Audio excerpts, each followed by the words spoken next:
T-minus 8 minutes and counting. The GLS is performing up to 100 commands per second, including configuring ground systems for power transfer to the rocket. GLS is turning on cameras, recording video inside and outside the crew module to collect data for engineers. Purging the aft skirt booster with high-flow nitrogen. Clear out any hydrogen gas that may be there.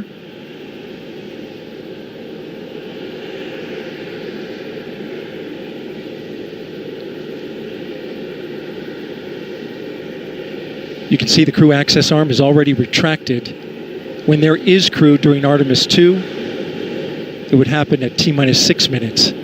But out of abundance of caution, they went ahead and retracted the arm well ahead of liftoff. I want to point your attention to the base of the mobile launcher. If something wasn't done to reduce the power from the pressure caused by the rocket's ignition and thunderous sound, it could damage the rocket. So the ignition overpressure and sound suppression system will flood the mobile launcher with water. You'll see that sequence start at T-minus 17 seconds. Now coming up in less than 30 seconds, the ground launch sequencer will start bringing the high energy systems online, starting with core stage pressurization.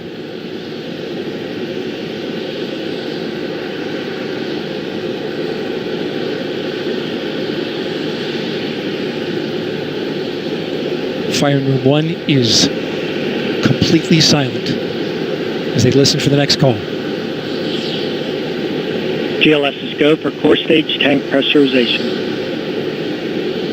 The core stage tank is now pressurizing to flight levels.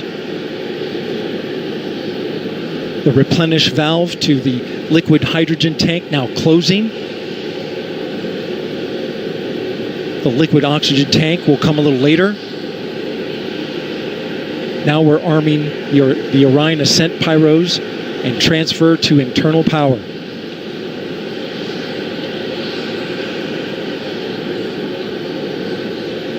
The launch abort system, or LAS jettison motor, is now armed. On this flight, the abort motor is inactive because there is no crew on board. Up next is the flight termination system, or FTS, which gives the Space Force the ability to destruct the rocket if it goes in the wrong direction. Let's listen in for that.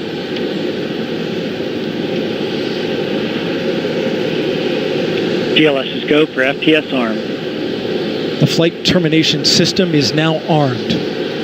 Coming up at 4 minutes and 40 seconds, a big moment. This is where the RS-25 engines and their bleed go to high flow. It's been a little tricky to dial in. GLS's go for LH2 high flow bleed check.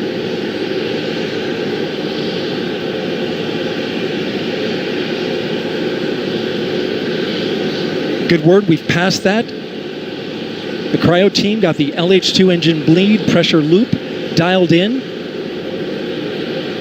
They are now at the right temperature for launch. Countdown continues. T-minus 4 minutes, 15 seconds. Up next, GLS fires up the KPUs. Those are high-speed turbines which provide pressure to hydraulic pumps that steer the RS-25s. Stands for Core Stage Auxiliary Power Unit Start. GLS's go for core stage APU start. That now leads to the thrust vector control test at T-minus 2 minutes and 30 seconds. That can proceed now, and we will see the engines gimbal at the bottom of the core stage.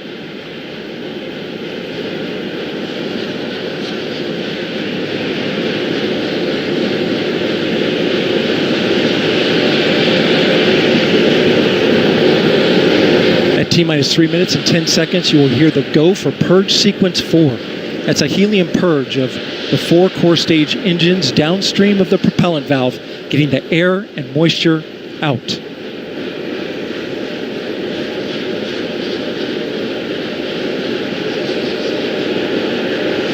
GLS's go for purge sequence 4.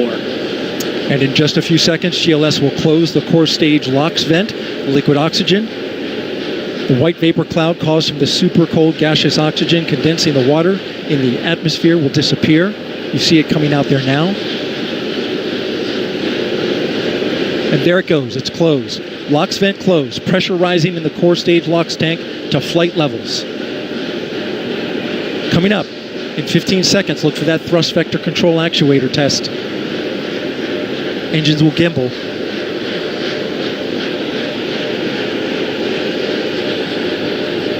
And there they go. The 4 core stage RS-25 engines gimbaling around, testing the ability to steer the rocket into space.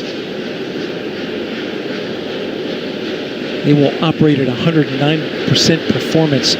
Each RS-25 throwing down 500,000 pounds of thrust.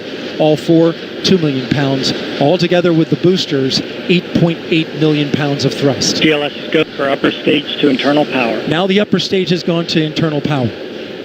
So power is removed from the rocket's upper stage, the ICPS, and it's been switched to battery power.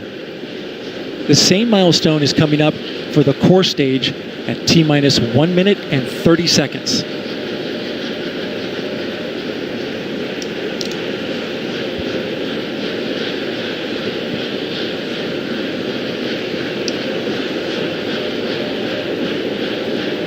GLS is go for core stage to internal power.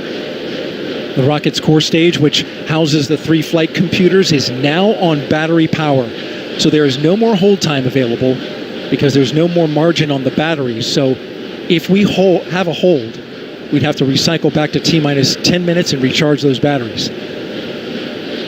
The count continues. A note now, shortly after liftoff. 1 minute. Shortly after liftoff, Mission Control Houston will take control of the rocket, and my colleague, Leah Cheshire, will take over commentary. T-minus 50 seconds and counting. Coming up at T-minus 33 seconds, the GLS will hand off control to the ALS. This is the autonomous launch sequencer. On board the rocket, it will take over command and control of the rocket. But the ALS will check, make sure there's no holds coming from the ground up until T-minus 2 seconds. GLS is go for ALS. And we are go for ALS. The Space Launch System is now counting down to liftoff of Orion on its maiden voyage to the moon. Launch team can no longer cycle the count. Sound suppressor water now flowing 15. under the ML. And here we go. 10. Hydrogen burn-off igniters initiate. 7, 6, 5. 4-stage engine start. 3, 2, 1. Boosters in ignition. And liftoff of Artemis 1. We rise together back to the moon and beyond.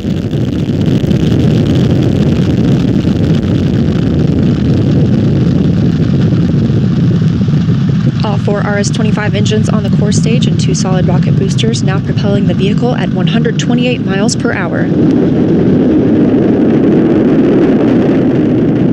Hearing good control on the roll from teams in Mission Control Houston. All good calls so far. Now 30 seconds into the flight of Artemis 1. First milestone will be for the vehicle to pass through max Q at about 1 minute and 9 seconds into launch. This is the greatest period of atmospheric force on the rocket.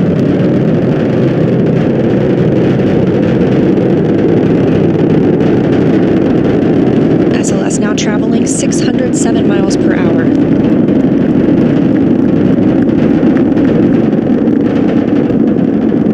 You're looking at 8.8 million pounds of maximum thrust. Quiet here in the loops in Mission Control. The 4 core stage engines are throttling down ahead of passing through max Q.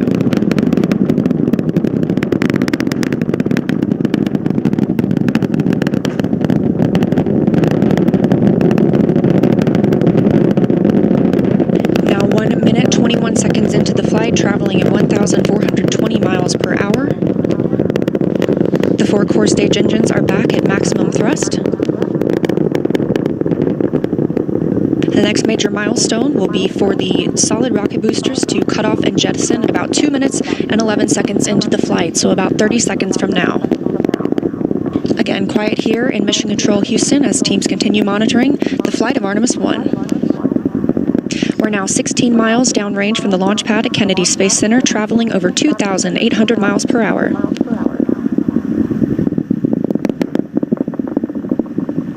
Standing by for solid rocket booster jettison and shortly thereafter.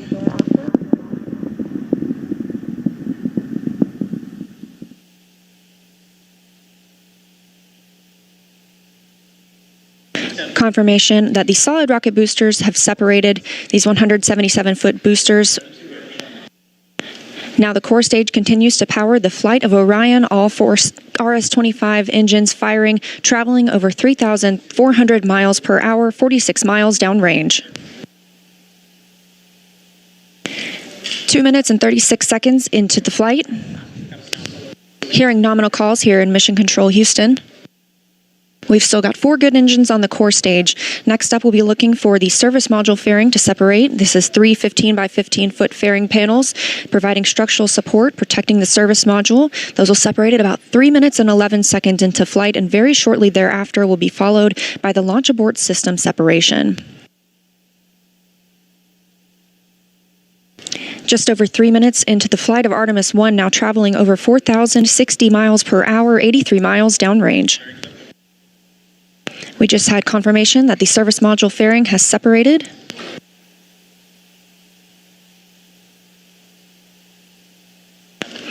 And that the launch abort system pyros have fired, separating those from Orion as well.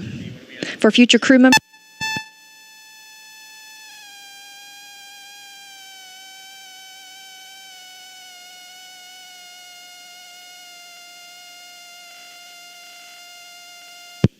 we just heard the call for 3 engine press, meaning if SLS were to lose an engine at this point in the mission, we could still achieve a nominal mission. We would just have an extended main engine cutoff time. However, we still have 4 good engines, all at maximum thrust right now, powering the first flight of Artemis at 5,200 miles per hour, 148 miles downrange.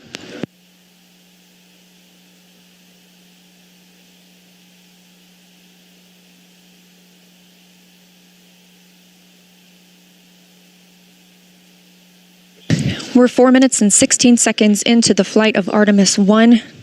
So far, we've had a clean ascent. We saw those solid rocket boosters jettison about 2 minutes and 11 seconds after liftoff. Shortly after, we had the service module panels fairings separate, as well as the launch abort system. The launch abort system was inert for this flight, except to perform this separation. Those 4 core stage engines will continue to fire and power the flight of Artemis 1, now traveling over 6,800 miles per hour, 229 miles downrange. Booster flight controller reports that the engines are looking good.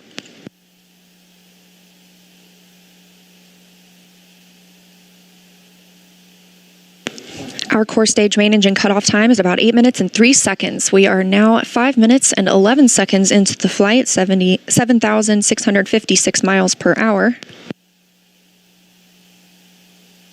Again, 4 good core stage engines, those 4 RS-25 engines.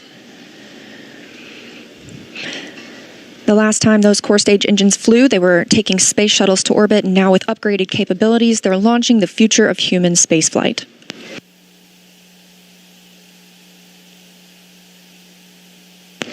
Five minutes, 42 seconds into the mission, we are now traveling 8,800 miles per hour, 345 miles downrange from the launch pad at Kennedy Space Center.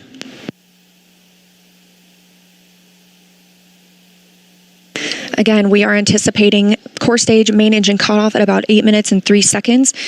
And about 10 seconds later, we'll see core stage separation, at which point Orion and the interim cryogenic propulsion stage will be flying free. Now traveling over 10,000 miles per hour, 6 minutes and 15 seconds into the flight of Artemis 1, 427 miles downrange. Quiet here on the loops in Mission Control Houston. Teams continue to monitor this first flight.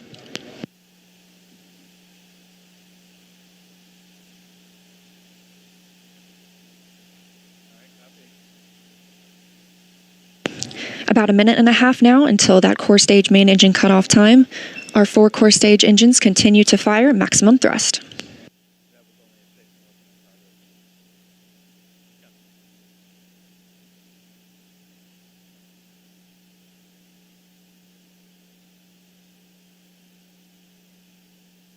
Coming up on 7 minutes since launch today, now traveling over 12,800 miles per hour, 563 miles downrange.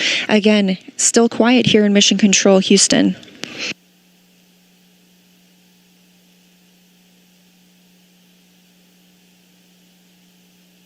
As we prepare for main engine cutoff, the 4 RS-25 engines are beginning to throttle down.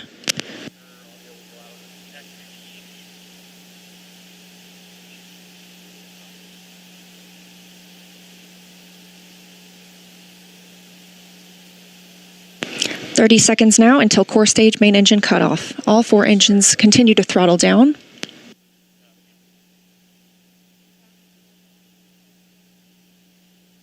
Now 7 minutes 45 seconds into the flight, traveling over 16,000 miles per hour. Continuing to hear good calls here in Mission Control, Houston. We're standing by for core stage main engine cutoff.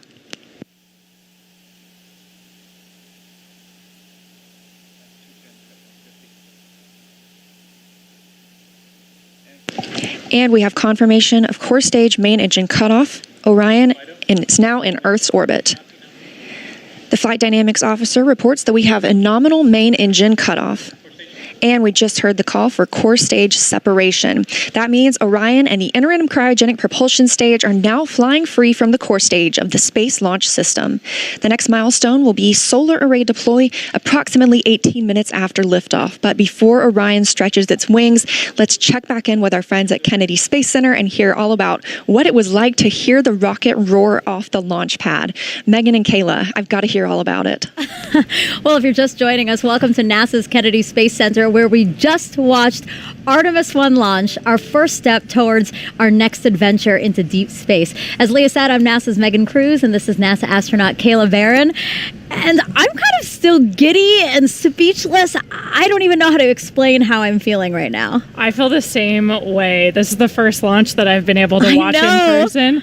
And I've got to say, it was incredible. It took my breath away and I was tearing up. Just what an amazing accomplishment for this team, this international team, people who have been dedicating their careers to getting this rocket off the ground and taking the first step to getting a crew on that vehicle back to the moon. It was just incredible. Yeah, this is a moment I think that we're all going to remember where we were when we saw this sort of thing, you know what I mean? And it was great to see, again, when we entered into terminal count, everybody here just started cheering, coming out to get a really good view. And boy, I mean, it lit up the night sky and it just shook everything around us. Did you feel that? Like in my bones, I felt that. Oh, yeah. The cool thing is just kind of the delay between what you see and what you hear, because of course the sound travels a little bit slower, and it was just amazing. The ground shook. We could hear the thrust pushing that rocket into space. 8.8 million pounds of thrust. Yes. It's incredible. It was amazing to see here live in person. How does it compare? So this is your first launch on the ground. How does it compare to your launch when you're in the capsule soaring towards space?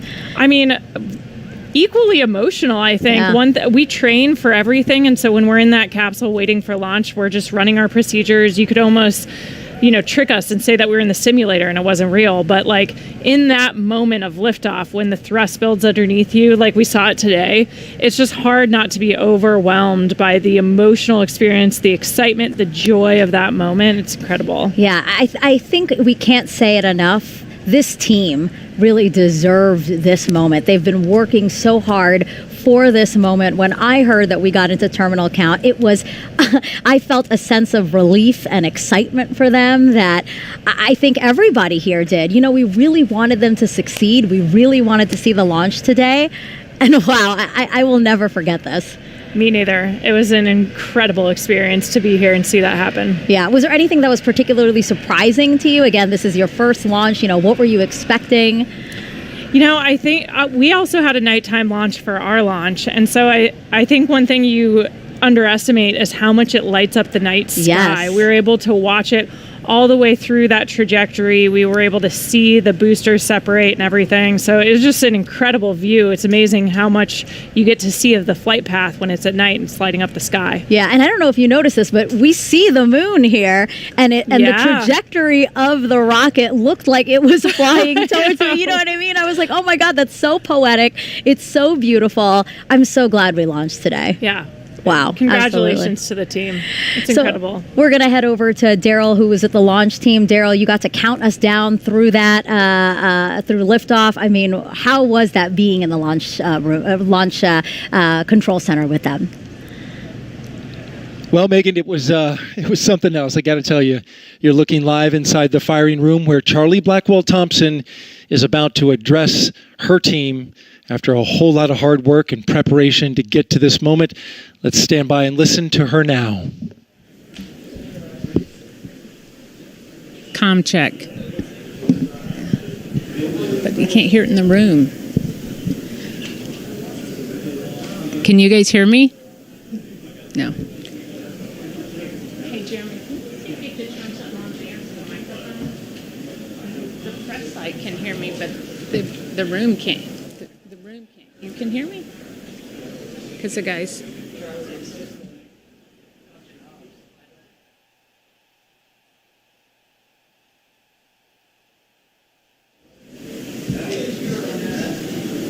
I don't know what he's telling me to do.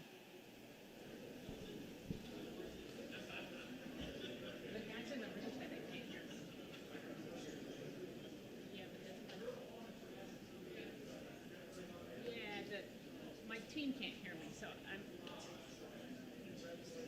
Yeah, somehow the team can't hear me with the mic, so I don't...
liftoff today. Orion is now traveling 17,175 miles per hour. We're continuing to hear good calls here in Mission Control Houston from the flight controllers monitoring the mission. A little bit about these solar arrays as we wait. Again, we heard the call that the deploy has been initiated. We'll hear a little bit more about that once they start to unfold. These 4 solar arrays generate 11 kilowatts of power, which is enough electricity to 2 3-bedroom houses, and they have a wingspan of 63 feet. Just one of these 6.5 by 6.5 foot panels has 1,250 solar cells. So you're looking at a total of 15,000 solar cells. Now, we just heard the call that all 4 solar arrays have been released. So we initially heard the initiation call. That command had been sent. Now those 4 solar arrays are released. Again, this is about a 12-minute process. The solar arrays will deploy straight, and you're getting a live view right now. This is really exciting. They'll eventually be swept back against the vehicle prior to translunar injection burn to prevent any loads from breaking or damaging the arrays. And on the end of each solar array is a camera that will capture imagery for us throughout the mission, along with a few other cameras placed outside and inside the spacecraft to help us monitor and perform various other inspections. Of course, if you recall the Apollo capsule design, there were no solar arrays. We had fuel cells instead. So this design with arrays gives us the opportunity to stay in orbit longer since we practically have no limit to the energy available for use from the sun. Coming up on 21 minutes since liftoff. Orion is attached to the interim cryogenic propulsion stage. You can see those 4 solar arrays unfolding now. And again, Artemis 1 is a flight test. It's paving the way for a sustainable presence at the moon. Looking forward to the future, Gateway will be our space station in lunar orbit. And we have some similarities and differences in the solar arrays unfolding right now on Orion and those that'll be on Gateway. So like we're seeing now, these are deploying autonomously. The Gateway solar arrays will as well. And while these generate those 11 kilowatts of power, the 2 rollout solar arrays, or ROSAs, on Gateway will generate 60 kilowatts of power. That ROSA design is currently being tested aboard the space station. We have 2 new ones installed and a spacewalk conducted earlier today, preparing for another set. Tradition is being Coming up on 22 minutes since liftoff today, Orion and the interim cryogenic propulsion stage traveling over 16,800 miles per hour. The solar arrays deploying now are part of the European Service Module. It's comprised of 20,000 parts and components. The Service Module was developed as part of an agreement between NASA and the European Space Agency, or ESA.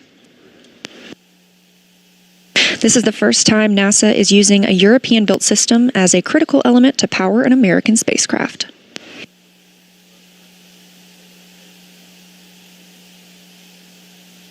Okay, on side 3 we have our relief valve vents, but those vents, I don't think count those issues with those that were able to be 120 psi fan was bent farther back, but it doesn't look like a relief valve issue, but typically those are receding and a lot of pressure in the system.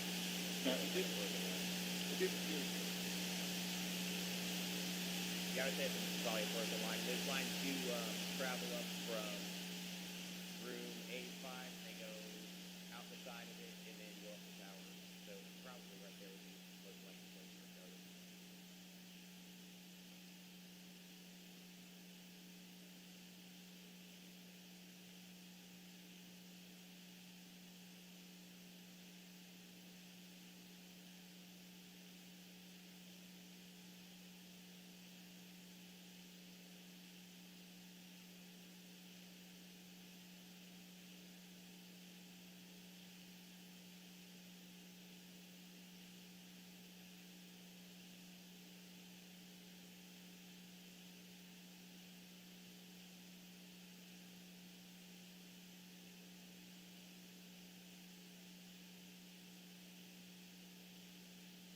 Coming up now, and 24 minutes into the flight of Artemis 1, Spacecraft now traveling at 16,500 miles per hour around the Earth.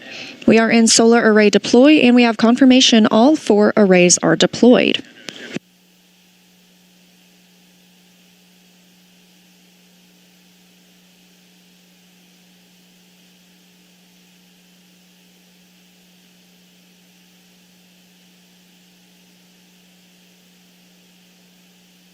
Coming up in a little less than 30 minutes is the perigee raise maneuver. Commentator Rob.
And with our launch at 1:41 Eastern Time this morning, we are looking for a perigee raise maneuver about 53 minutes into today's flight. Again, we are now 25 minutes and 47 seconds into the flight, and we have a complete deployment of all 4 solar arrays.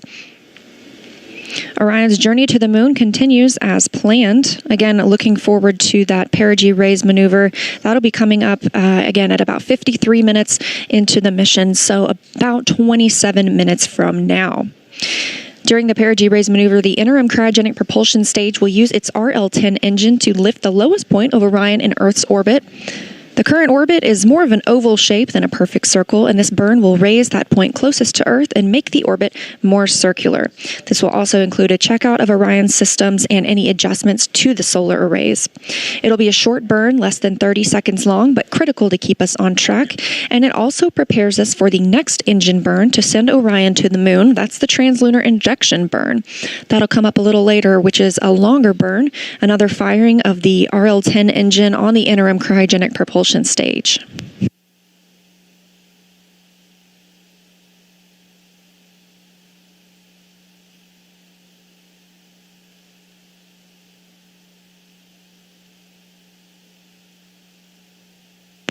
We caught a glimpse there of those solar arrays, and with all 4 solar arrays properly deployed, Orion's journey to the moon continues, and we've got more operational updates coming up shortly, but for now, I'm going to toss it back to Megan and Kayla at Kennedy. Leah, thank you so much. Our return to the moon will be different than the last time. We plan to explore more of the lunar surface and learn how to live and work there. With more on our destination, let's bring back NASA's Dan Hewitt with our new moon board. Hey, thanks, Megan. I got to be honest, we ran outside to catch it. I'm still shaking a little bit. That never gets old. That is always one of the coolest things you'll ever see in your entire life. And that rocket was massive and loud and just so cool. All right, the moon. This is why we call it the moon board, but the moon, since the dawn of time, humans have looked at the sky and shouted at our neighbor, "I'm going to walk in your face." And in the 60s, we actually did it. 6 times, starting with Neil Armstrong, Buzz Aldrin, Apollo 11, 1969, followed by 5 more successive landings, each time delivering 2 human beings to the surface of the moon. Our last one was Apollo 17, and that was in 1972, Gene Cernan and Harrison Smith stepping off for the last time. Now, we have not sent humans back since then, but they accomplished a lot under Apollo. Lots of technological advancements, deployed science instruments, brought back hundreds of pounds of lunar rocks and regolith, teaching us about the moon and also about our place in the solar system. The moon is fascinating because it doesn't have a lot of the geological processes we have here on Earth. You don't have erosion, you don't have wind and water wearing down rocks, you don't have plate tectonics that are constantly recycling the crust And so everything out there is really old. In fact, one of the rocks brought back on Apollo 15 called the Genesis rock was dated to be 4 billion years old, so from the primordial beginnings of our solar system. But as Kayla said a little bit earlier, those missions were measured in days, their spacewalks in just hours.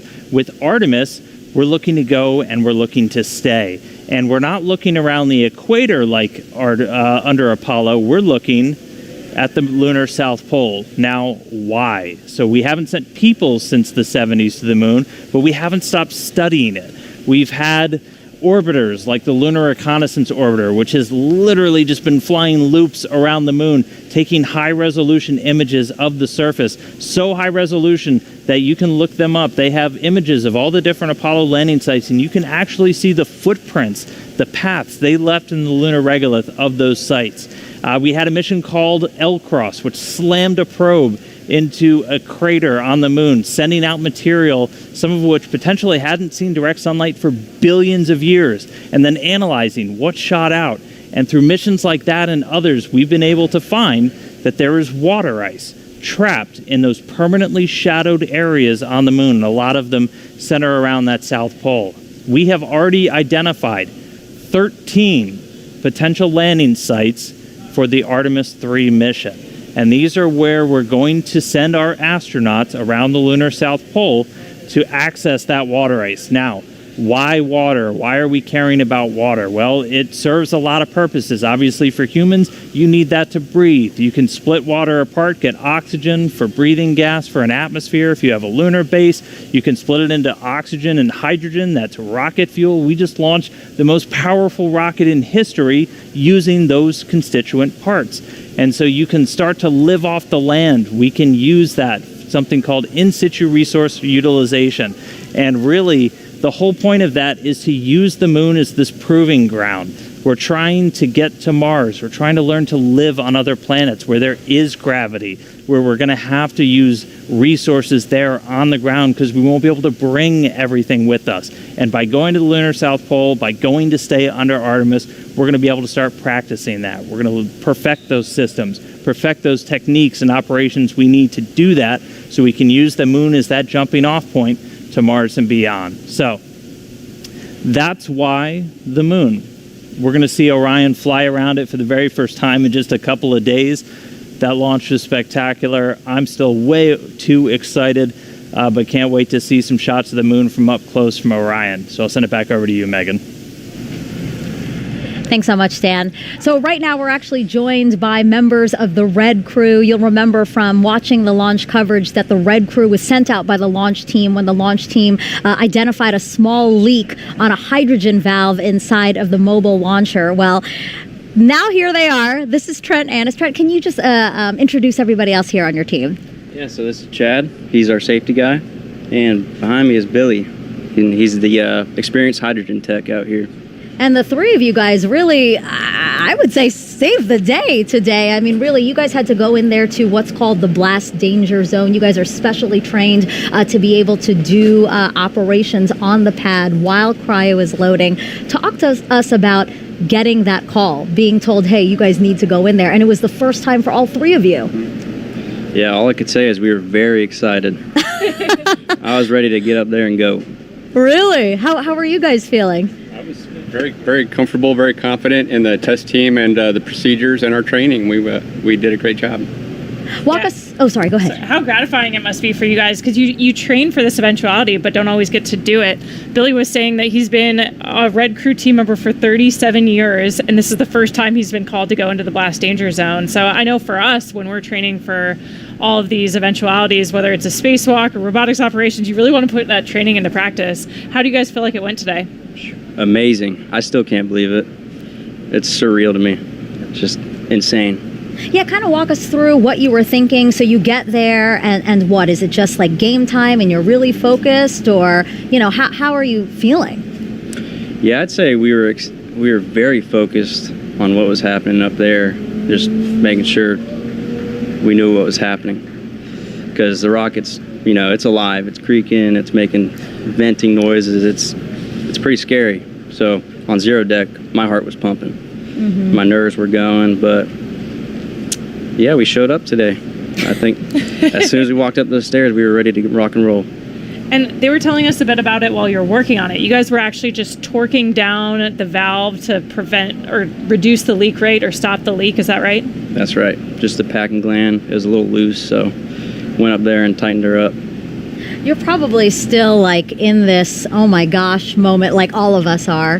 You know, has it actually hit you, like the role you played today in making Artemis 1 launch? You know, I still can't believe it. Like I said, it's surreal and just amazing. I don't know about you guys, but they're nodding along behind you for sure. Anything you want to say to the launch team? Again, this is a big day for the launch team, for you guys, NASA, but really the whole world. I mean, this is a historic launch that I think we'll all remember. Really. You know, we had a lot of people here helping us out, a lot of teams, firing room. I'm sure that was hectic. And, you know, NASA, Boeing, all the other companies did a great job, and we're glad to be part of it. One thing I always like to say is spaceflight is a team sport, and I think you guys perfectly demonstrated that today, right? Like, none of us could accomplish this on our own. It takes a really complex team. Nobody can be an expert in all of the systems, all the technology, all the workarounds we might have to do to get a rocket off the pad. So thank you for the role you played in that team today. It's awesome. Thank you. Pleasure. Yeah, thank you so much, guys. I appreciate you coming by to talk with us. All right, it's now been about 35 minutes since liftoff of Artemis 1. Orion and ICPS are now free flying, so let's head back to Leah again to talk about how the journey is going so far. Thanks, Megan. And it has been a pretty smooth ride so far. And we are now, again, like you mentioned, coming up on 36 minutes since launch. That puts us about 17 minutes into the until the perigee raise maneuver. That's going to be the maneuver that lifts the lowest point of Orion's orbit around the Earth and puts us where we need to be ahead of the translunar injection burn. The translunar injection burn is that really long burn that we're going to need to send us on to the moon. So we've been treated to some exciting views from the spacecraft today, including, and we hope to see some from inside the cabin, but we expect to continue receiving photo updates throughout the mission. It takes a team, though, to bring the imagery of Orion down to Earth. So let's meet them.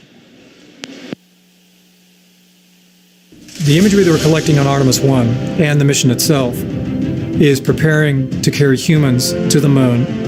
The Orion Imager team is going to be monitoring every aspect of visual spacecraft performance for the entire duration of the mission. The first time that we're going to be live streaming digital video from a spacecraft back down to the Earth from the vicinity of the moon. That's never been done before. What we'll be transmitting live streaming will be lower resolution, more compressed, because we have to fit it into a thinner pipe, if you will. Every one of these cameras is in its position where it is and it's configured the way it is for a very specific reason. We're going to be monitoring anything that we can see with the cameras for spacecraft performance. The imagery teams at NASA are composed of dozens and dozens of very highly trained, very specialized people, engineers, technicians, analysts. If we can see it, we're going to try and keep an eye on it. Imagery has been invaluable throughout the history of NASA. We flew cameras on Mercury, Gemini, Apollo, all of that stuff that we saw with the astronauts around the moon. It helps us detect the unknown unknowns. It allows us to see things that we didn't anticipate happening before. So when we do fly people on Artemis 2, we can have a high confidence that everything is working the way it should.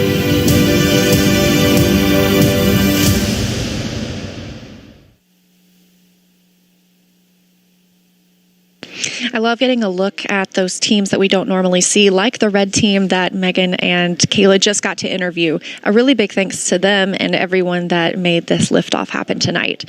So we are going to toss it back to Megan and Kayla now at KSC. Again, we're about 15 minutes away from perigee raise maneuver. Thank you, Leah. Yeah, we wanted to take us back into Orion and talk about some of the science that's being enabled by Artemis 1 today. So inside of Orion are 10 of these. So they're called CubeSats because they're tiny satellites. Essentially, they're the size of the shoebox when they're folded down. But then once they're deployed, they're opened up. They have solar arrays, things like that. That's when it gets a lot bigger. Now, these are called secondary payloads for this mission. Kayla, can you talk to us about what secondary payloads are? Yeah, it just really means that it's not a primary objective of the mission. We're not relying on the success of these CubeSats for overall mission success. It's kind of a bonus payload, right? A chance to deploy these satellites that have different sensors on them and collect some awesome data to support other research objectives. Yeah, and I know battery life was a concern for some of them, but all 10 were deployed, and scientists, I'm sure, are eager to see what kind of information that hopefully they'll be able to get. And they're just some of several research projects on this flight that will help gather data about the moon and more. Artemis 1 is paving the way for us to explore deeper and deeper into space. I think Artemis 1 is significant on so many levels. It is a new frontier to do science. So the primary objective is to test the Orion spacecraft integrated with the Space Launch System. And it is designed to carry out the boldest of the bold missions. But it's more than just learning how to travel in space. We're taking a lot of cool science along with us on this first mission to the moon. So as NASA plans to go back to the surface of the moon and then onto Mars, we want to spend more time there, and that's riskier business. So the more we learn about the moon itself and the environment where we'll be operating, the better we can prepare. We have 10 CubeSats we call secondary payloads, which are small scientific spacecraft of their own that will each be conducting their own scientific mission. All of these payloads in some form or fashion will help us going forward. They are going to be studying the moon. And they're going to help us understand what is the moon made out of, what types of rocks, what types of regolith, what types of ice, what's mixed in with water that might be present. One of them actually is going to attempt to land on the moon. They're going to be studying the sun. Understanding and studying the space environment or the space weather. Some different propulsion systems. These novel ideas will ultimately turn into the technology and the systems that we want to use going forward. There's a lot of cool things going on between all these CubeSats that make up our secondary payloads. Additionally, inside the Orion, we'll be flying an experiment to study space biology. Space biology is where we study the underlying changes that Earth-based biological systems undergo when they're in space. Or basically, how does life respond to the space environment? The level of ionizing radiation that you experience when you go beyond the Van Allen belt, so you go beyond the protective magnetic sphere that we have around us, you then get exposed to higher levels of ionizing radiation. So we are flying several space biology experiments. We will take a series of materials, plant seeds, fungi, the yeast cell, algae, and ride along the trip. And then when it comes home, we can analyze how they responded to that environment. This research will help us thrive in space. It will help us to go further and stay there longer. In addition to space biology, we'll be learning about how to make astronauts more effective in the Orion in the future. An example of that is something called the Callisto Technology Demonstration. Lockheed Martin built the Orion spacecraft for NASA, and we'll be flying a secondary payload that's a demonstration payload called Callisto. So we took the technology from Amazon for Alexa and the WebEx technology from Cisco, and so we built a digital assistant, if you will, the custom space-qualified Alexa. Alexa, how does the life support system work? Orion's life support system is the environmental control and life support system oracles. And so this payload is a demonstration mission to show how astronauts in the future could use this technology as an innovative user interface. So there you have it. I hope you agree with me. This is exciting. I am just over the moon excited for the Artemis 1 launch. The science we'll conduct on Artemis 1 lays the groundwork to ensure that we can safely conduct scientific activities at the moon with our astronauts going forward. This really is the stepping stone for us as we take that next giant leap in space exploration. So a lot of great science also happening on the International Space Station. I got to speak with astronauts Jessica Watkins and Samantha Cristoforetti while they were still on board about the research there that will benefit future Artemis missions. Jessica, Samantha, your primary job on the space station is to maintain the orbiting lab and conduct science experiments, more than 200 before Crew 4 returns home. Jessica, can you tell me about one of the experiments that will help return us to the moon with the Artemis program? We do a lot of experiments where we are looking into developing new technologies that will enable us to go further into the solar system. And one of those technologies was the AstroRad experiment. Radiation is one of the challenges that we face when we think about going further into the solar system. And so this vest is an option for providing the crew member with protection. And then one of the mannequins on Artemis 1, launching here later this month, will also be wearing the vest. We'll get a sense for its effectiveness on board as well. Samantha, I know that you've been doing a lot of work to test how we would grow crops in space. What crops are you growing on Space Station right now, and what's unique about them? Indeed. Actually, right next to us as we are talking to you, we have a little space station vegetable garden. It's called X-Root, and in a few weeks it will be full of fully grown, hopefully, tomatoes and carrot plants. I don't have much of a green thumb, I must confess, but when I harvested those plants and I could really breathe in all that smell, even if there is no soil, it still has that smell that you would associate on the ground with walking, through a vegetable garden after a rainy day, when there is that moisture in the air, and that was just so pleasant after such a long time living away from any kind of natural environment. It was very, very pleasant for me. If it makes you feel any better, I also do not have a green thumb. So what about water? How are you testing critical life support systems like water to hopefully help us stay off Earth longer than we ever have before? Sure. Yes. So we kind of use the tagline that yesterday's coffee becomes today's coffee. So there's a process by which we can filter our urine, and so we are at the point now where we are able to recycle about 96% of the essentially of our water on board, and are continuing to test new technologies to get even closer to the 98% utilization rate that we'll need for the moon in particular. Samantha, what are you most excited about for Artemis 1? Seeing that gigantic rocket take off, and I think it will be just a sign of all those great things to come.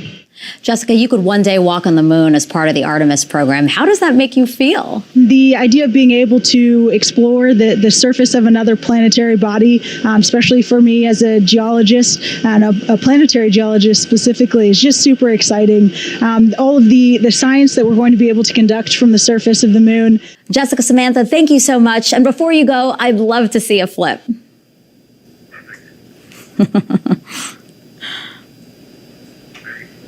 Makes me laugh. I love it. And a double backflip at that.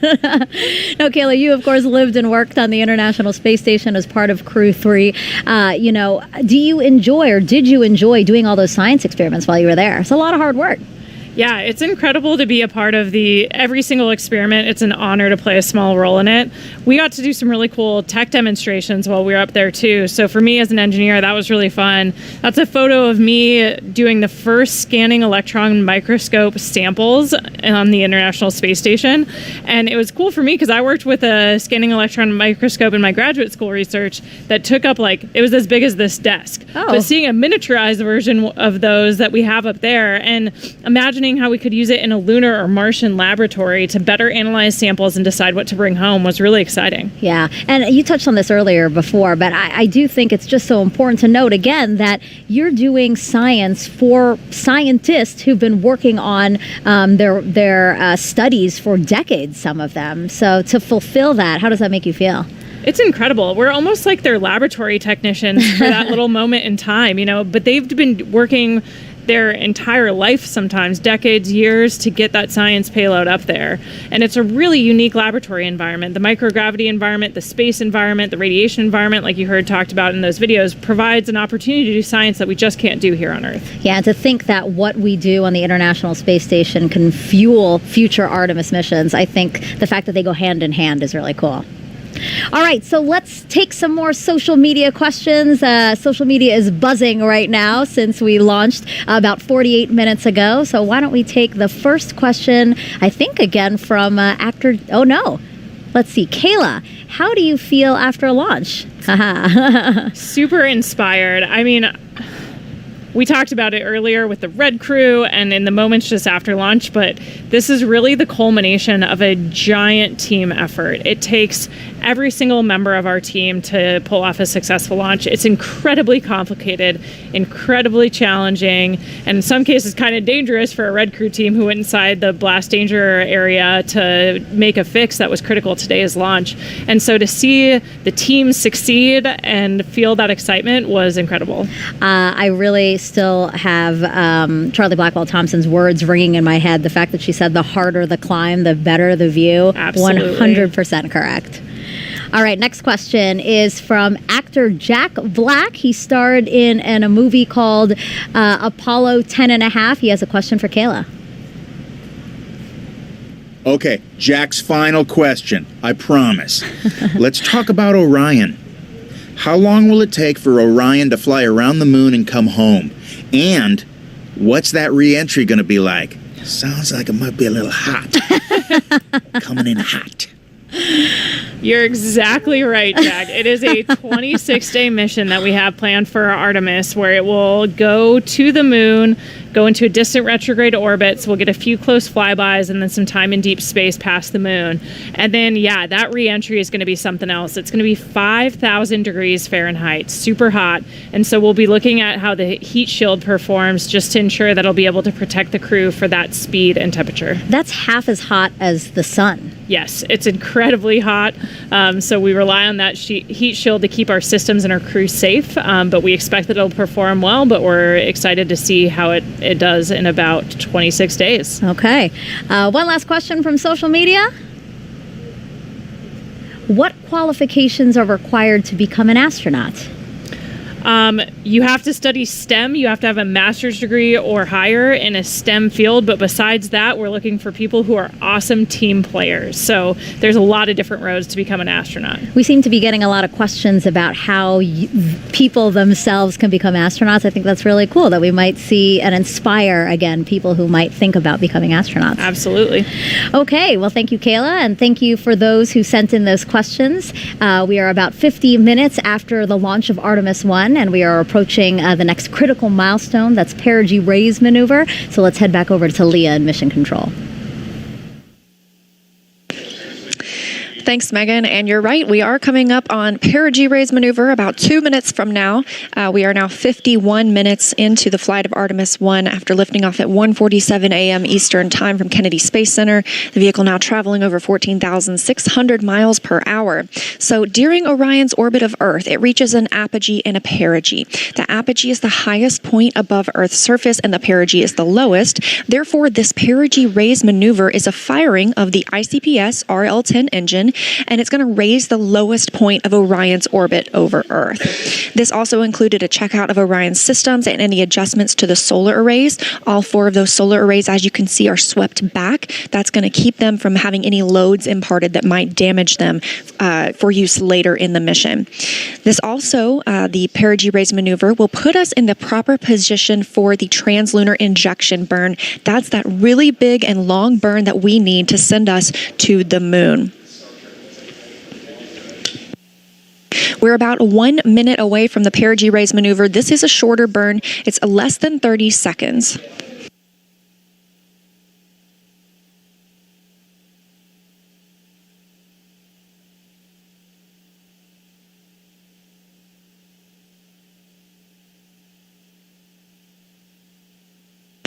About 45 seconds until the perigee raise maneuver.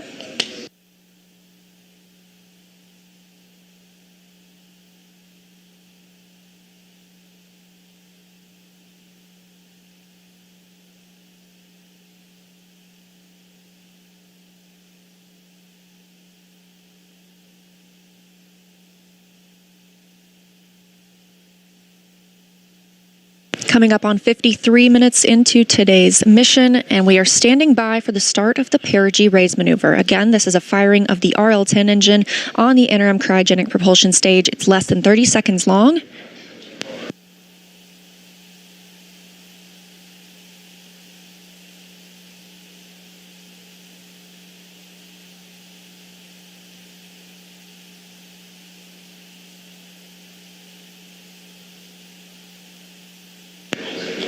And we have confirmation of perigee raise maneuver ignition and full thrust.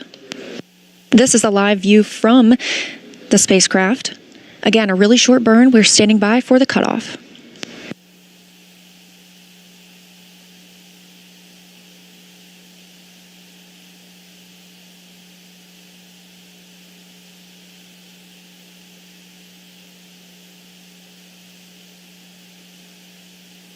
And we have confirmation of perigee raise maneuver cutoff. Flight Dynamics Officer reporting on the loops here in Mission Control Houston that it was a good burn. We are now 54 minutes into the flight, Orion traveling 14,700 miles per hour, and that was the perigee raise maneuver, lifting the lowest part of Orion's orbit around the Earth and putting us right where we want to be for the translunar injection burn. We're looking for that translunar injection burn to happen about 1 hour and 26 minutes after launch, so about 30 minutes from now. That'll be that long burn that helps us break free from the pull of Earth's gravity and commits the spacecraft to a lunar trajectory. So with successful completion of the perigee raise maneuver, I'm going to toss it back to Megan at KSC. No, keep it.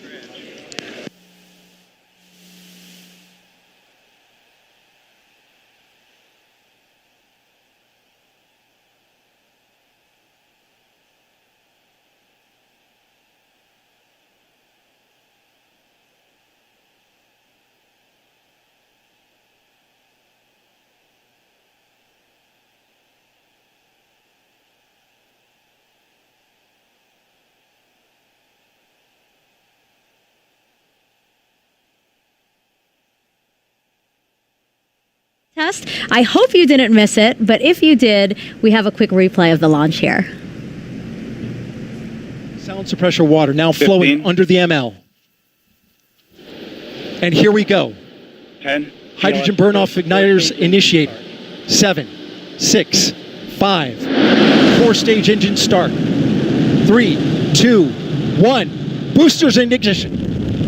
And liftoff of Artemis 1. We rise together back to the moon and beyond.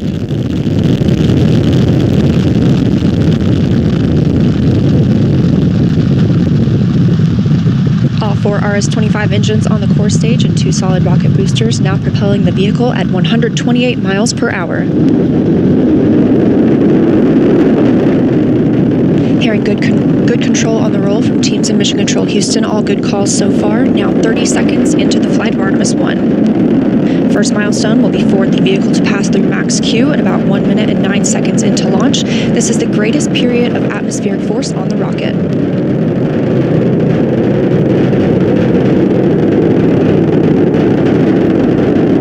SLS now traveling 607 miles per hour.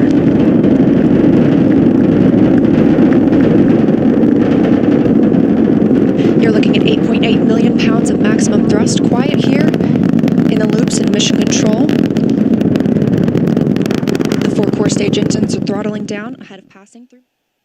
Now to celebrate Artemis 1's successful liftoff is NASA Administrator Bill Nelson. Administrator, you got to share what you just told Kayla and I. You said that that was the biggest flame you've ever seen. That's the biggest flame I've ever seen. It's the most acoustical shock wave that I had ever experienced. We were out on the roof of the Launch Control Center, and I'm telling you, you definitely knew that there was some energy being expended over there. So what does it mean to you to be the leader of our organization for a historic launch like this? We've been talking about the team it takes to get this done. How does it feel to be at the helm of that ship? Well, I got to talk to the Launch Control Center team, and I said to them, you all are a part of a great legacy that has been many, many years coming, a lot of sweat and tears. And this legacy is now taking us as we explore the heavens. And it didn't end with Apollo 17. But this time we're going back and we're going to learn a lot of what we have to, and then we're going to Mars with humans. Why is it such a priority for the agency to land the first woman and first person of color on the moon through this Artemis program? Well, I think it's reflective of us. it's reflective of America. We are people. Our Latin emblem is E pluribus unum. In the chamber of the United States Senate, over that main door is E pluribus unum, out of many, one. And so our astronaut corps reflects that. And it's going to be the first boots back on the moon are going to be the first woman and the next man.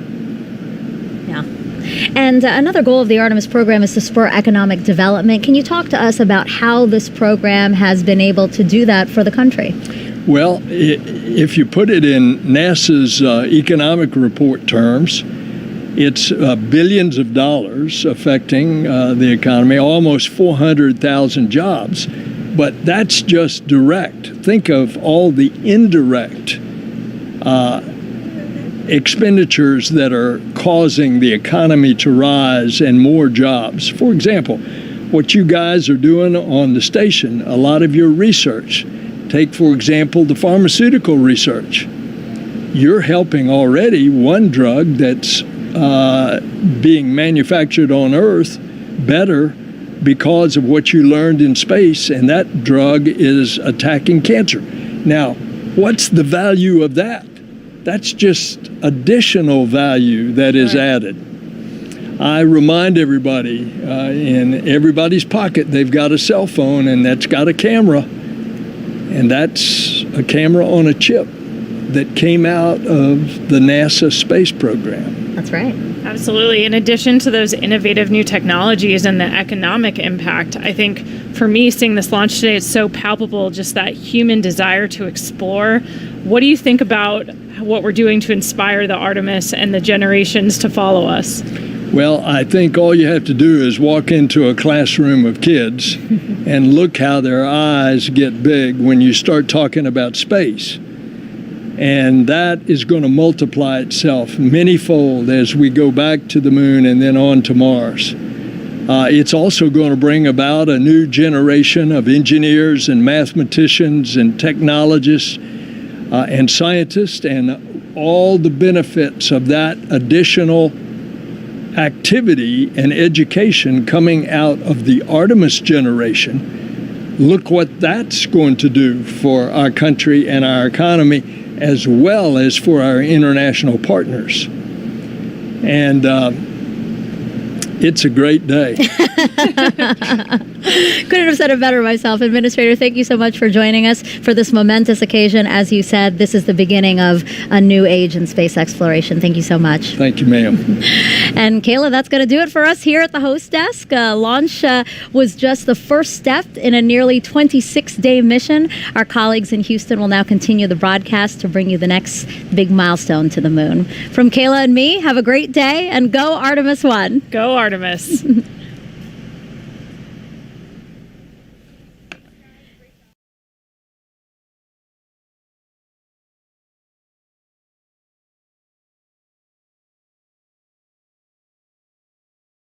Great ride to orbit today. We are now 1 hour and 2 minutes since we launched the Artemis 1 mission. Orion is traveling with the interim cryogenic propulsion stage, now almost 15,000 miles per hour.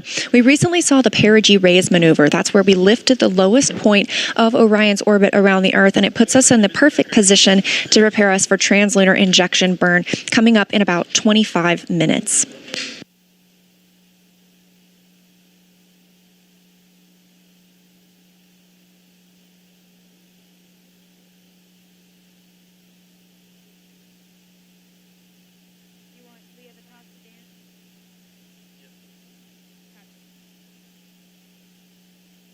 So again, we are looking forward to that translunar injection burn. That's what it's going to commit us to our journey to the moon. And to tell us a little bit more about the translunar injection burn, we've got Dan Hewitt standing by to show us on the moon board how it's all going to go down.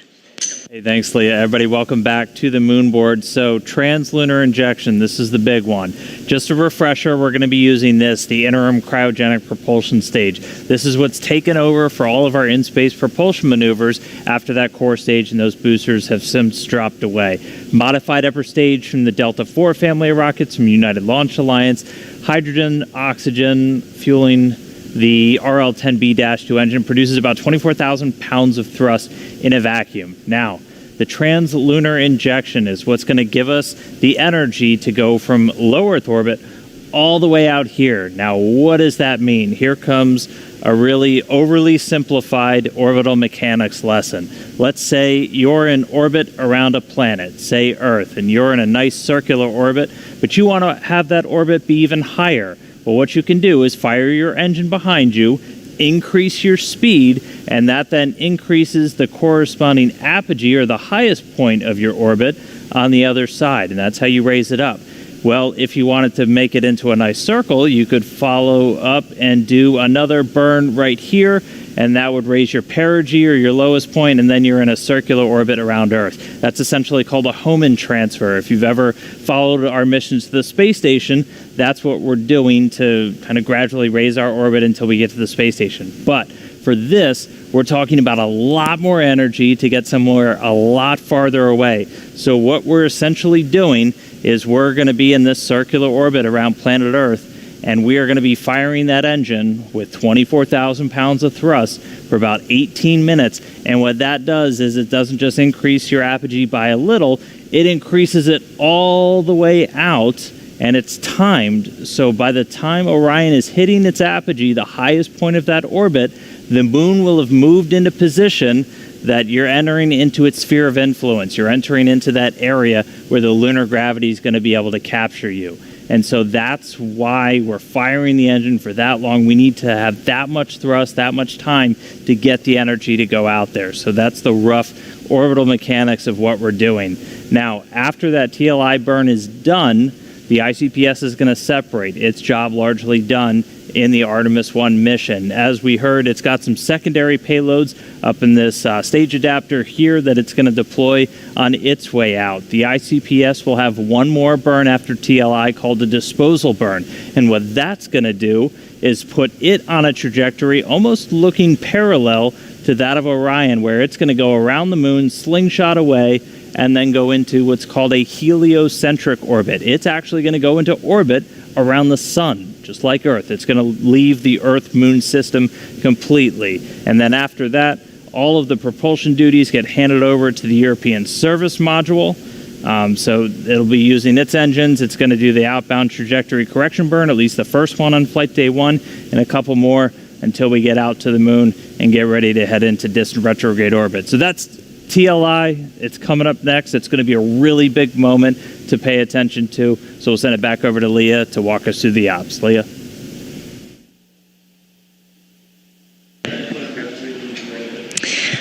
Thanks, Dan. We are 1 hour, 6 minutes, and 30 seconds into the flight of Artemis 1, now traveling over 15,200 miles per hour. Again, we've recently had the perigee raise maneuver, and in less than 20 minutes now, we'll be looking for the translunar injection burn that Dan just showcased that's going to send us to the moon. But our mission started off with an epic show from the Space Launch System.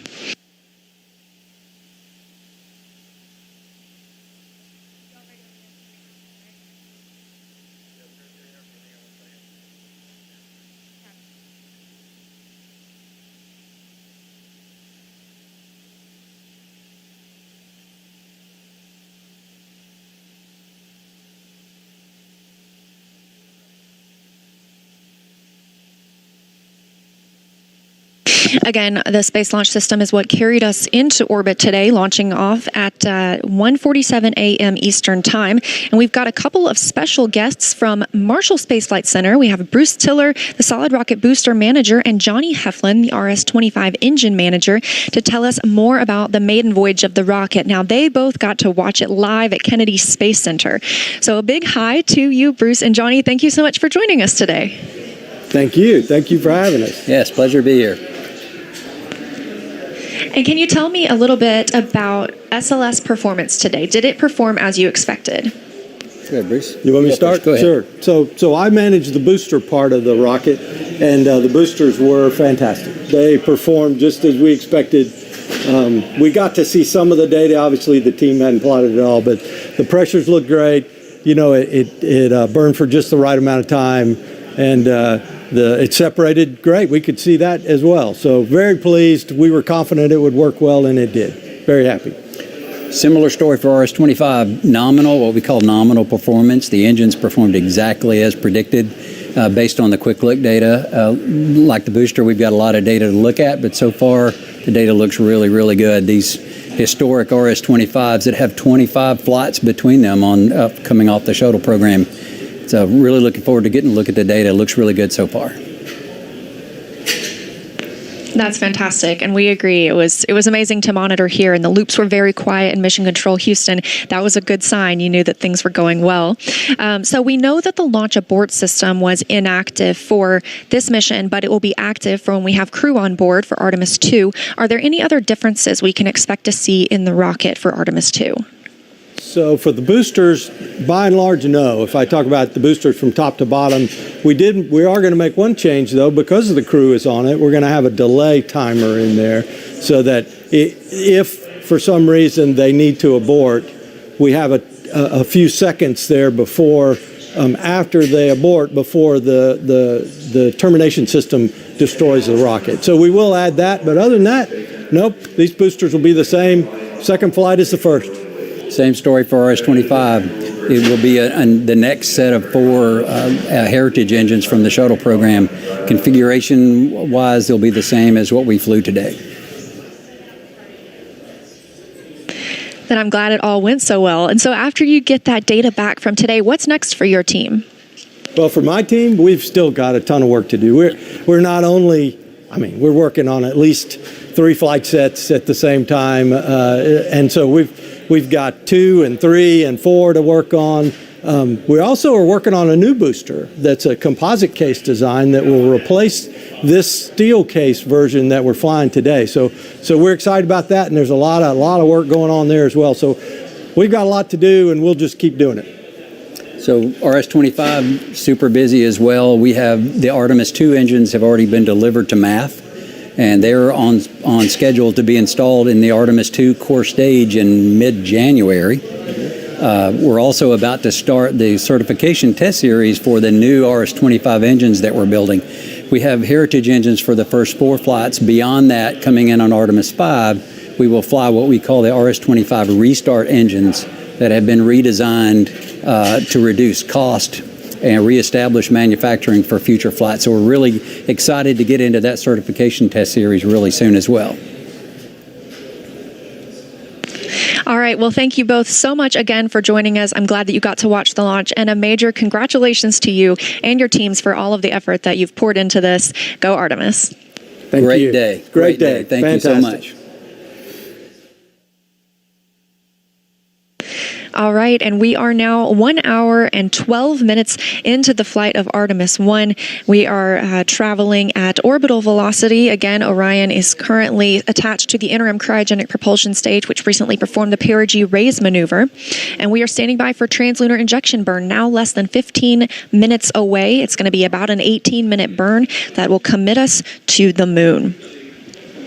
Part of the Artemis program's goal is to inspire the next generation of dreamers and explorers. So we want to show you what students are doing right now to bring the Artemis missions to life. NASA's Artemis mission will land the first woman and the first person of color on the moon. And today's students are the Artemis generation.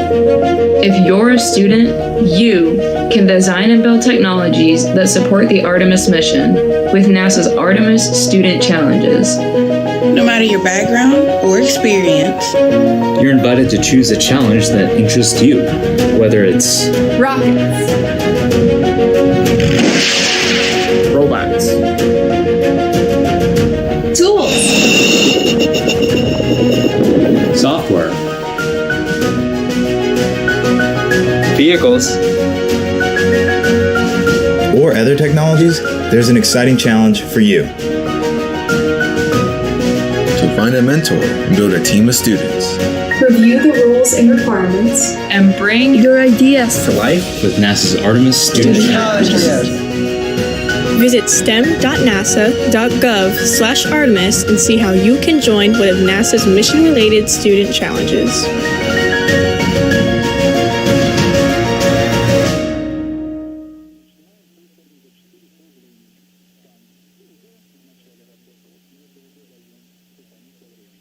Again, 1 hour and 13 minutes, 30 seconds since liftoff today. We are looking towards translunar injection burn, now about 13 minutes away. That's going to send us to the moon.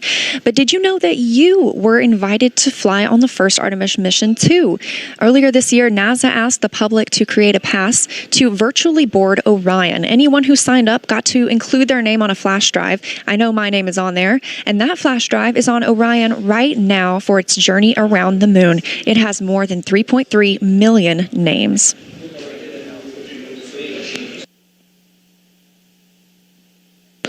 The Orion spacecraft is designed to carry 4 crew members to lunar orbit, which we're preparing for on Artemis 2. NASA astronaut Randy Bresnik brought us through the hatch of the vehicle to show us where those future crew members will live and work during their journey. This is the Orion crew station, where the crew will be when they fly the vehicle. As you can see, the commander seat's on the left, the pilot seat is on the right. Compared to the space shuttle, which had over 1,200 switches, controls, and circuit breakers, Artemis astronauts will have much less, only about 63. Inside, the crew of 4 can live and work for up to 21 days at a time, which is several days longer than the previous crewed Apollo missions to the moon. The interior is about 30% larger than those Apollo-era capsules to give more crew living and working space. Everything crew needs is packed right under the floor, thanks to the Orion stowage system. Under these panels is space for everything ranging from food, clothing, sleeping bags, to science and camera equipment, and even the tools necessary to perform repairs if required. On the upper part of the crew compartment, or what we call the overhead, is the docking compartment, a crucial component to future exploration. It allows crews to dock the Orion capsule to Gateway, NASA's next-generation lunar outpost. Once they dock, crews will have the ability to board the lunar landers also attached to the Gateway and then head down to the surface of the moon. Through these windows, the 4 crew members will have amazing front row seats of their journey to and from the moon. Do you remember Apollo 8 and Bill Anders' famous photo of Earthrise as they came around the moon and saw it for the first time? Imagine being one of those first crew members on Orion having their own modern-day Earthrise and knowing they are traveling farther from Earth than humans have ever traveled before. Thanks to thousands of people from across the country and around the world who have helped with the research, design, construction, testing, and more testing. My fellow astronauts and I know that whoever gets selected for future Artemis missions, they're going to have the journey of a lifetime on board the spectacular vehicle we call Orion.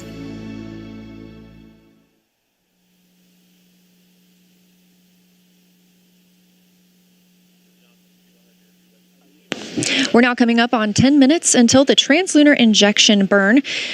Again, Orion is still attached to the interim cryogenic propulsion stage. That RL-10 engine is what's going to perform the burn for us. But to hear more about Orion, I'm going to send it back to Dan at the moon board to tell us all about our spacecraft.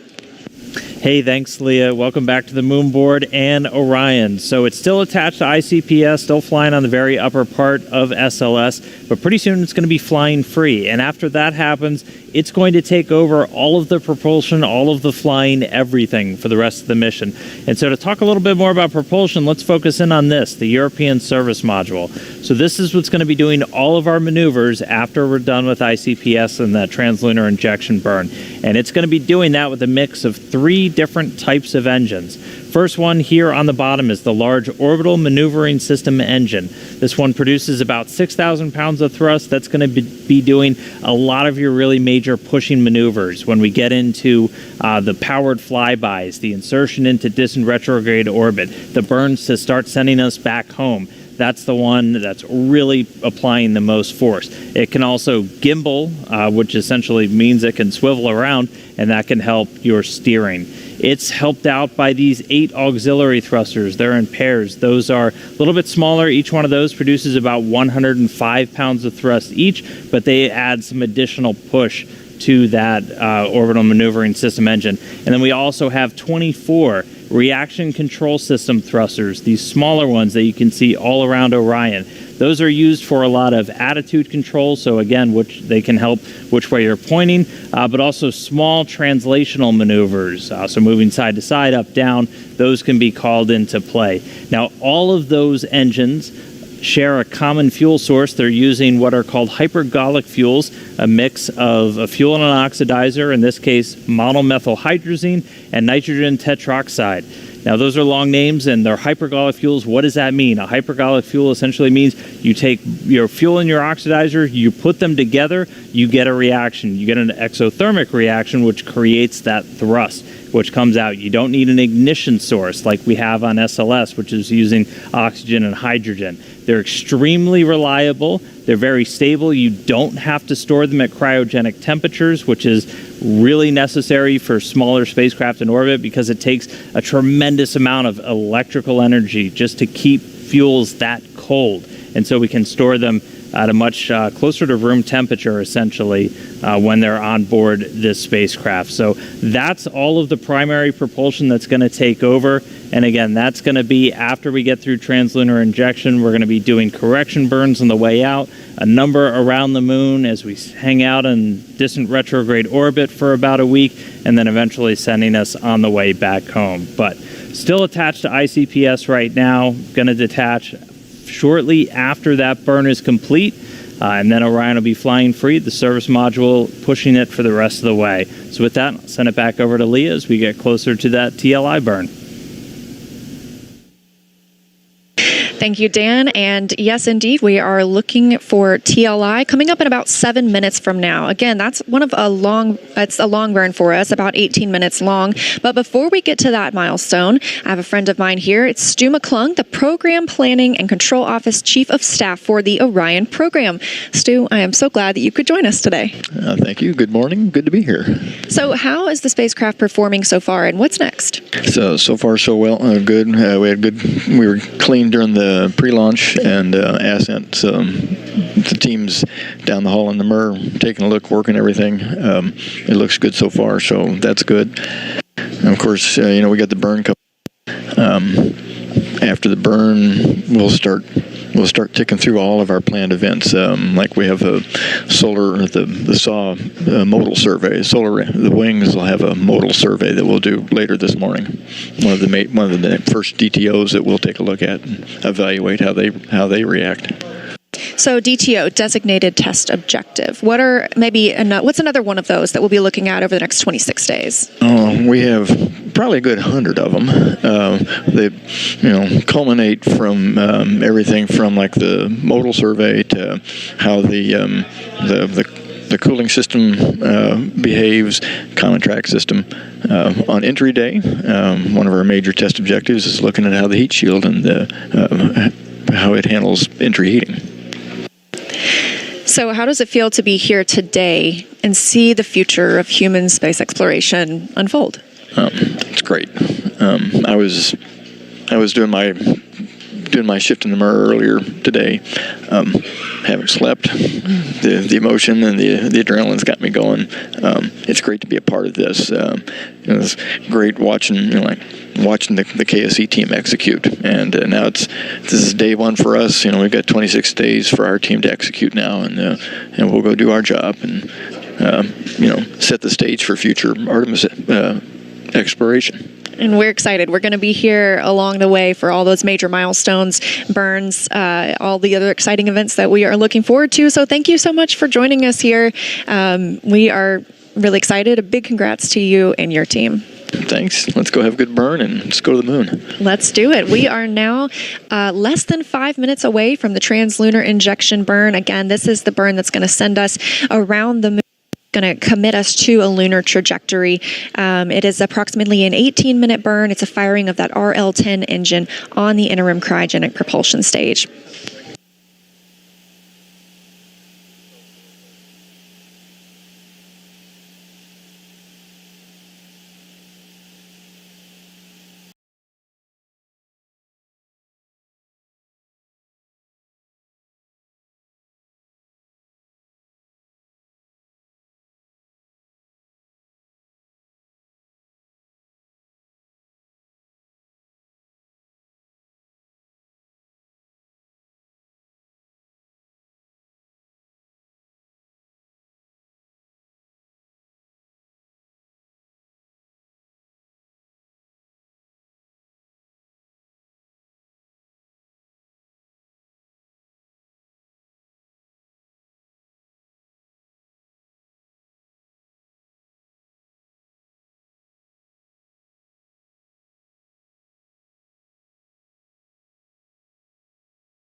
You can see from this view we have all 4 of those solar array wings swept back. Orion now traveling off the northwest coast of Australia towards the Pacific Ocean. This translunar injection burn will begin to take it away from the Earth, breaking it free from the pull of gravity.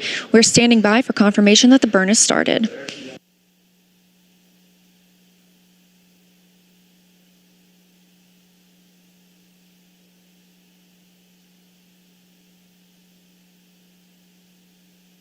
We have confirmation from the booster officer that the translunar injection burn has begun and that we are at maximum thrust. Again, this is a long burn, about 18 minutes. It commits us to a lunar trajectory. This ICPS firing now is an RL-10 engine. It's a design that's been around since the 1960s, and it's a proven, reliable engine. This single engine has 25,000 pounds of thrust. We've already seen the ICPS in action today as it powered the perigee raise maneuver just about an hour ago.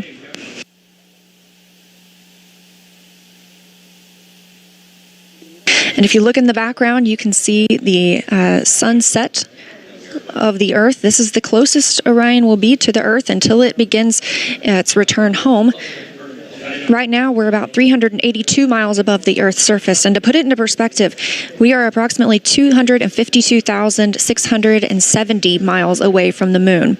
I'm going to keep reporting that number, and by the end of the translunar injection burn, you will see that start to decrease. We are going to continue to grow closer to the moon and further away from Earth. This really helps us break free from gravity. Now traveling at 17,743 miles per hour, we're about a minute and a half into the burn. And although this is the last burn for the interim cryogenic propulsion stage, there are other burns that will take place throughout the mission to direct Orion exactly where we want it to be. Those include the outbound trajectory correction burns, the first of which will happen later today. We also have the outbound powered flyby, the return powered flyby, and others. Burns after the ICPS separates will be conducted by using the single main engine on the service module, 8 auxiliary thrusters on the base of the service module, or 24 smaller thrusters.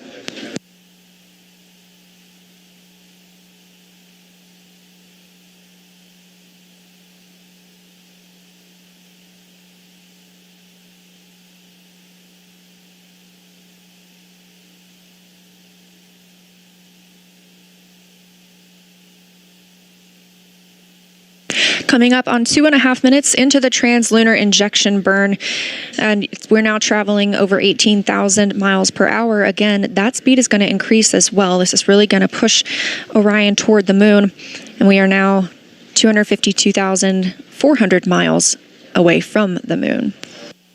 We have 10 CubeSats along for the ride with us today. Those will be deployed after this translunar injection burn and ICPS separation.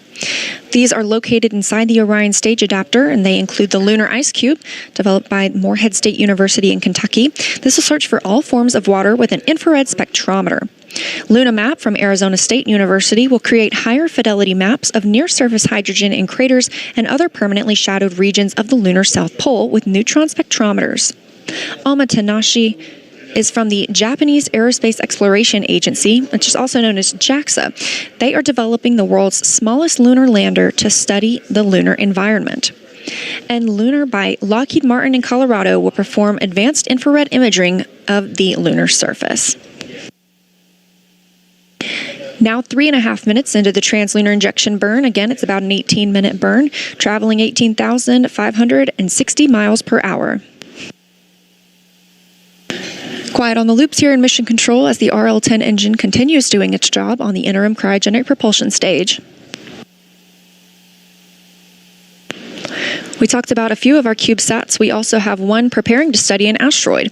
The Near-Earth Asteroid Scout, or NEA Scout, by Marshall Space Flight Center in Alabama will travel by solar sail to a near-Earth asteroid to take pictures of and make other characterizations of its surface. There's a CubeSat on board studying Earth called Equuleus by the University of Tokyo, along with JAXA in Japan.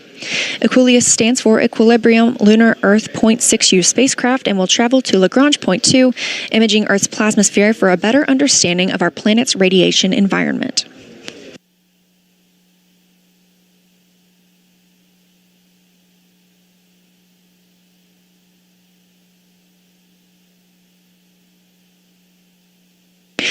We're now coming up on 4 minutes and 45 seconds into the translunar injection burn. Orion traveling at 18,982 miles per hour.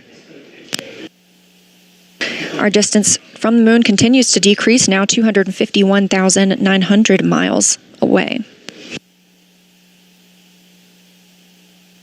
To highlight some more of our CubeSats on board, we also have BioSentinel, developed by Ames Research Center in California, and will use a single yeast cell to detect, measure, and compare the impact of deep space radiation on living organisms over an extended period of time. Argo Moon was developed by the Italian Space Agency and Argotech in Italy. This CubeSat will observe the interim cryogenic propulsion stage, the stage that it's firing right now, with its advanced optics and software imaging system. And our last CubeSat through the Centennial Challenge is Team Miles from Florida, who developed a CubeSat that will demonstrate propulsion using plasma thrusters and will compete in NASA's Deep Space Derby. These CubeSats pack a ton of tech and science in a tiny package, so they don't all have redundant systems. And if any of the CubeSats missions don't go as planned, it does not affect our primary objectives of Orion's mission. This rideshare opportunity is a rare chance to send CubeSats beyond low Earth orbit, and we're looking forward to seeing what we learn. We're now 6 minutes into the translunar injection burn. Orion traveling at 19,500 miles per hour, being propelled by the interim cryogenic propulsion stage. Still quiet here on the loops in Mission Control Houston. Teams are tracking no issues during the translunar injection burn. Again, this is about an 18-minute burn, so we have approximately 11 and a half minutes left.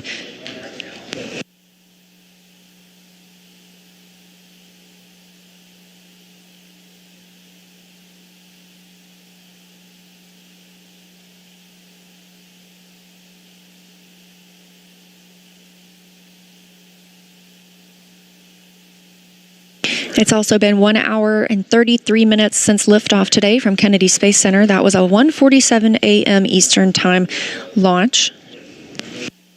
A smooth ride uphill, as we heard from Bruce Tiller and Johnny Heflin working with SLS at Marshall Space Flight Center. And this view from Mission Control Houston, teams continuing to monitor the Artemis 1 mission. This is where they will be around the clock for the next 26 days, all the way until we bring Orion home for a safe splashdown. Coming up on 7.5 minutes until into the translunar injection burn, so less than 11 minutes left in the burn. Orion now traveling at almost 20,000 miles per hour, 251,237 miles away from the moon. Again, that number continuing to shrink.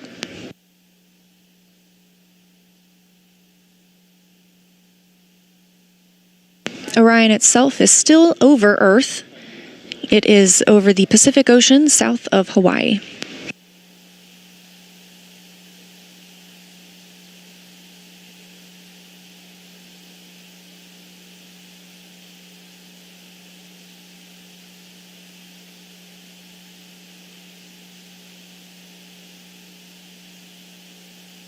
As we've mentioned in today's coverage, multiple countries are represented in Artemis 1 through the SLS, Orion, and European Service Module, as well as the payloads riding along. While NASA is leading the Artemis missions, international partnerships will play a key role in achieving a sustainable presence on the moon while preparing to send humans to Mars. In 2021, over a dozen countries signed the Artemis Accords, which will establish a common set of principles to govern the civil exploration and use of outer space.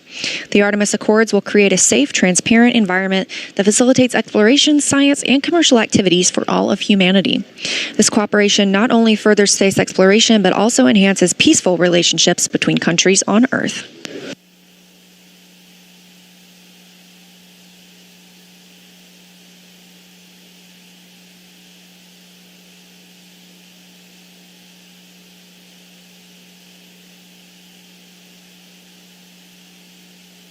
We're now over 9 minutes into the translunar injection burn, an 18-minute burn, so we have about 9 minutes left. We're about halfway through. The RL-10 engine continues to fire at maximum thrust.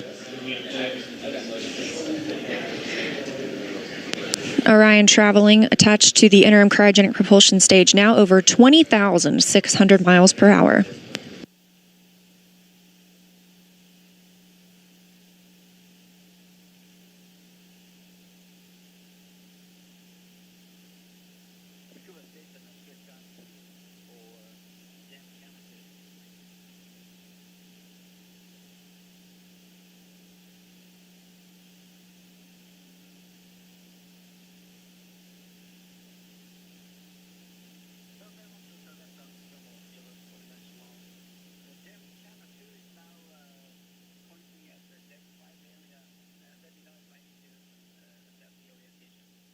It's been 1 hour and 37 minutes since we launched today. Again, that was 1:47 a.m. Eastern Time from Kennedy Space Center. Orion is still attached to the interim cryogenic propulsion stage. This is the last burn for the interim cryogenic propulsion stage while attached to Orion. It will also have a disposal burn later on.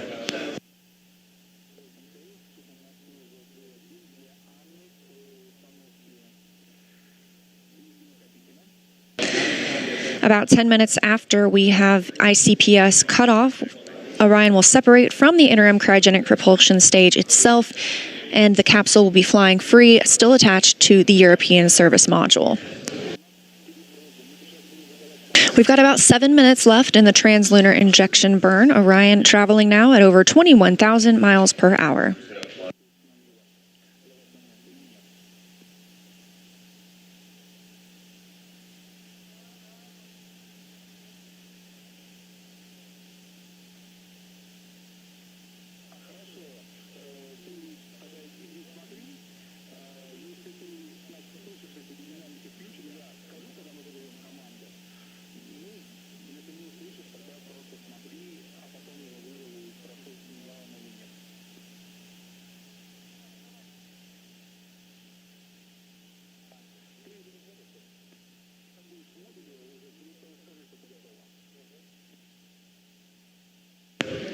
The RL-10 engine continues to fire on the interim cryogenic propulsion stage, powering the translunar injection burn. This is the second firing of the ICPS today. The first we saw was the perigee raise maneuver, which lifted the lowest point of Orion's orbit around the Earth and put it in the proper positioning for this burn. This is the burn that commits us to the moon. We're now over 12 minutes into this burn.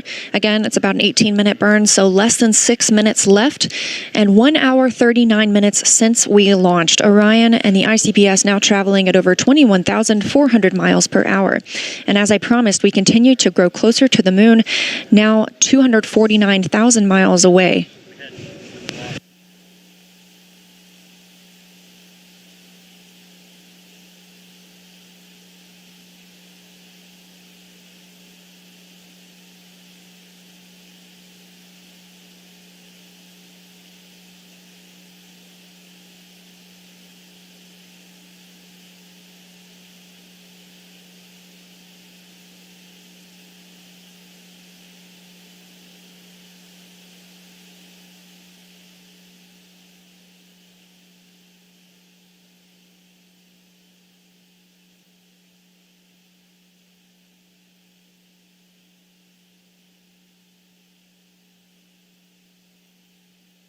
Now over 13 minutes into the translunar injection burn, putting us less than 5 minutes away from cutoff. We have had a nominal burn so far. That RL-10 engine continues to fire at maximum thrust, 25,000 pounds of thrust. We're now traveling over 21,730 miles per hour.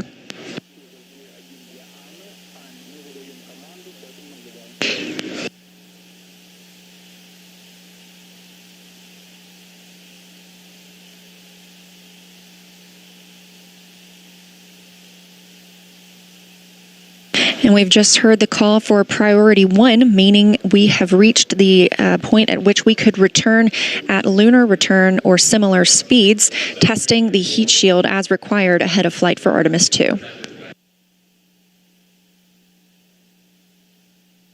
Now over 14 minutes into the translunar injection burn, less than 4 minutes until cutoff, traveling now at over 21,900 miles per hour.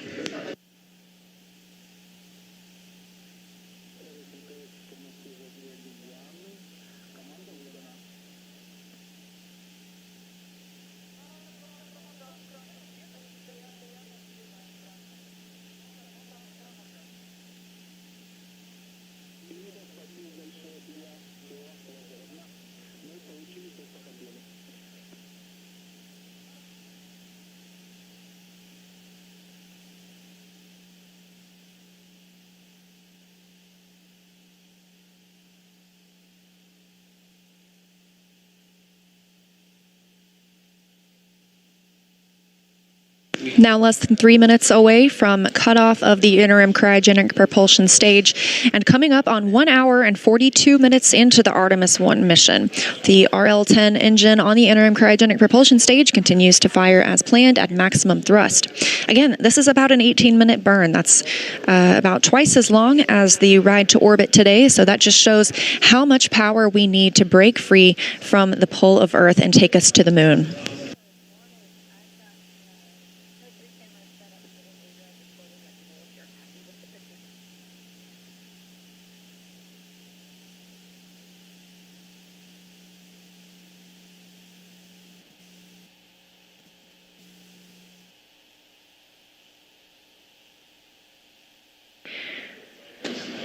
"16 minutes now into the translunar injection burn, Orion traveling at over 22,276 miles per hour.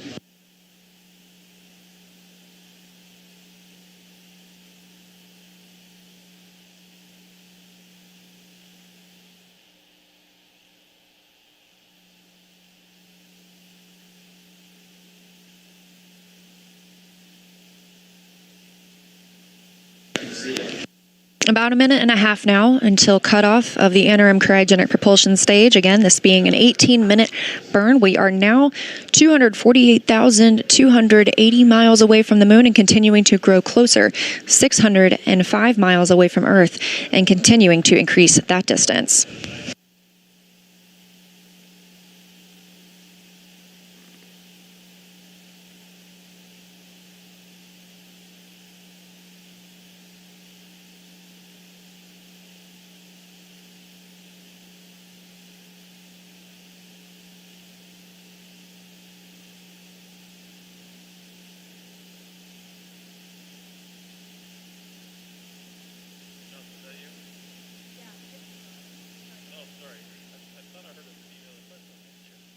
Less than a minute now until cutoff of the ICPS and the end of the translunar injection burn. We've had a good burn all the way through so far.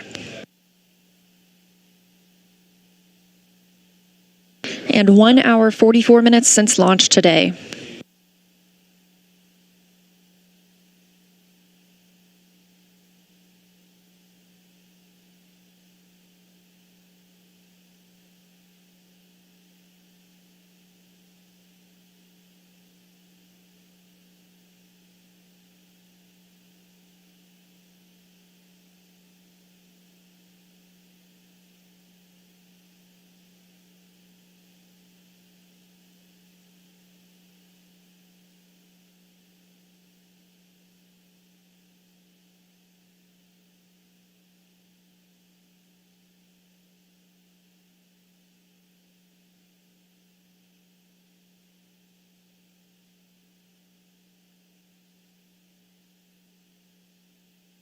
And we have cutoff of the interim cryogenic propulsion stage, which has committed Orion to the translunar conjunction. The spacecraft is moon-bound.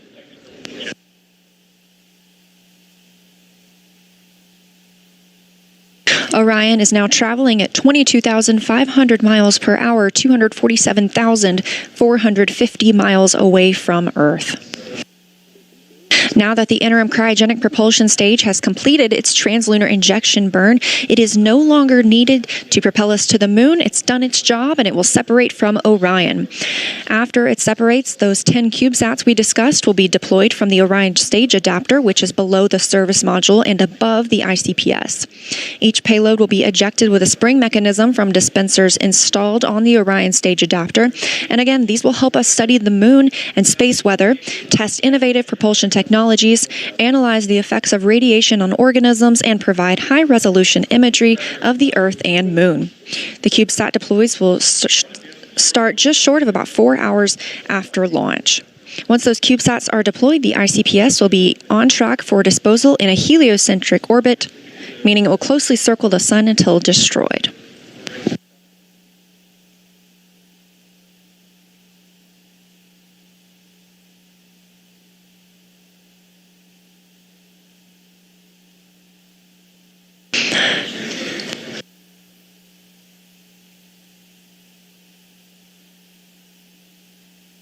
The next change we'll see is for the ICPS to separate from Orion and the service module. Those will continue flying free on their journey toward the moon.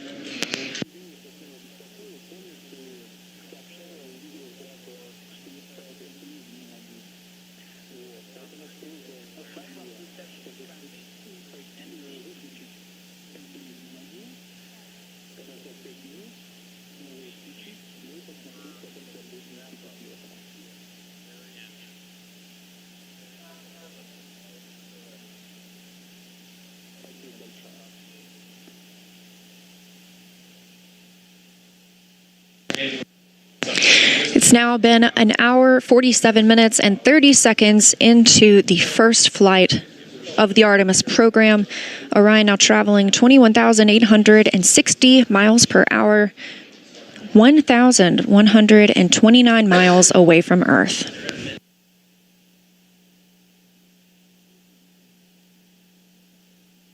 That stage separation from the interim cryogenic propulsion stage, again, should be about 10 minutes after the translunar injection burn is complete, so approximately 7 minutes from now. Shortly after ICPS separation, Orion's service module will fire its auxiliary thrusters to move the spacecraft a safe distance away from the expended stage. Orion continues on an outbound path to the moon, and the Orion stage adapter attached to the interim cryogenic propulsion stage will deliver several small payloads over several deployments.